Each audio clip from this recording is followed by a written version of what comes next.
Hello, my dearly dears, and welcome to our week of blind contour drawing. What? We don't have to be blindfolded? Well, never mind then. As you may or may not know, blind contour drawing is when you don't look at the paper you are drawing on as you draw an object in front of you. This could be a still life like a fruit or a can or something like that, or a person. Now, as you're looking around for things to draw, think about how big it is and different things like that, but I, of course, have found the perfect thing to draw. Sweetie, have you seen the chocolates? That's a great question, honey. Did you look in your room? You know, you could really clean it so that you can find them, okay? Okay. In blind contour drawing, not everything turns out to be what you thought it would look like, or even realistic looking. As the artist draws, they don't take their pen or pencil off of the paper, so things get a little bit crazy. Not looking where you're drawing can end up being really cool though. If you end up liking your picture though, you can actually just color it in where the lines converge or not, or whatever you want to do. Sometimes you won't even know what the mood of that drawing's going to be until you take a peek. So, as you practice your blind contour drawing, let's go over a few tips and tricks that you'll need.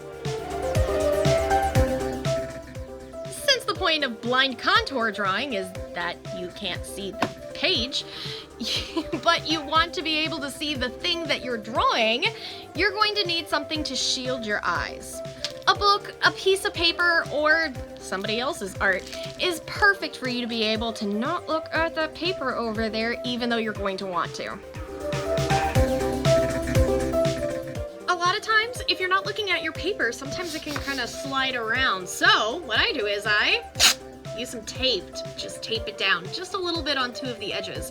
If you don't want to do that, you can always take the paper and put it underneath the desk where you can't see it. If it's not under the desk because your legs are a little too big or too long like mine are, then make sure that you find a way to tape it down. If you happen to go off of the page while you're drawing, don't look at your paper, just take a guess. And even if your pictures overlap, I promise it'll still look pretty cool. Last but not least, get ready for some weird looking art.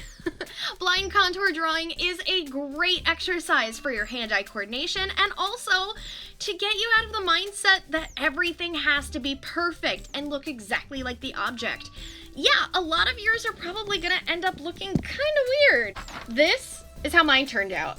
And I like a couple of them, but if I were going to be keeping these for, say, an art thing or my Instagram, I would probably do a few more to see how they turned out and practice a little bit more for my hand-eye coordination. But honestly, a lot of my blind contour drawings I've loved and I've even colored in.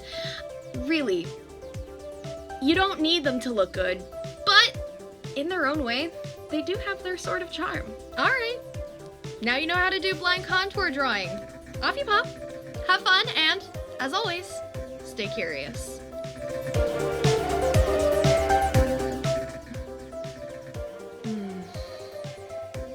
Honey, I didn't find them in my room. Oh? Did you clean it?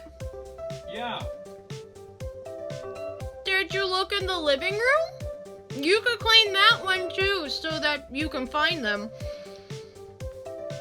Or, you know, the store. Fan of this?